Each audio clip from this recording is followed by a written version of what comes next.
ខ្ញុំបានជួបនាងបេះដូងរកគ្រឿងស្រែកពាក្យស្រឡាញ់នាងអ្នកនៅភ្នំពេញខ្ញុំវិញនៅខេត្តជួបគ្នានៅរមណីយដ្ឋានពេលដើរកំសាន្តនៅសមុទ្រកែភ្នែកស្ដាំក៏ញាក់ព្រះផែតជួបរឿងចំលែកនៅក្នុងឆ្នាំថ្មីខ្ញុំនេះមិនល្អត្រង់ណានាងប្រាប់គេថាមិនចូលចិត្តសោះ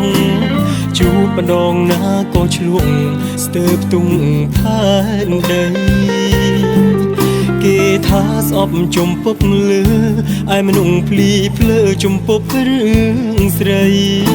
មិនដឹងថាใจដល់អ្វីចូលមហាវិទ្យាល័យ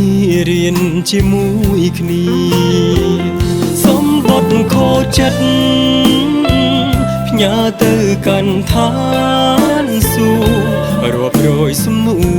រចង់សួរឲ្យជួយពរនីហេតុអ្វីខ្ញុំស្រឡាញ់មនុស្សមិនត្រូវធៀបគ្នាតើឈួតឬជីបើខ្ញុំចង់សារភាពស្នេហ៍អ្នកណាដែលនៅឋានសួគ៌បើគួរមិនគួរអភ័យខ្ញុំផងអារម្មណ៍ខ្ញុំមួមងរកវិធីការ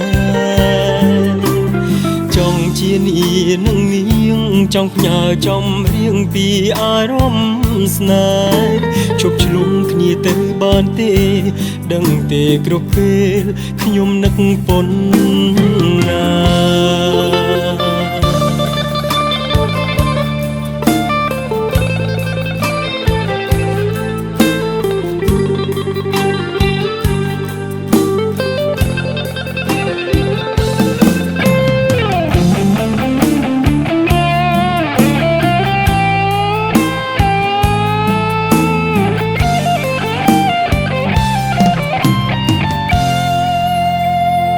សម្បត្តិខូចចិត្ត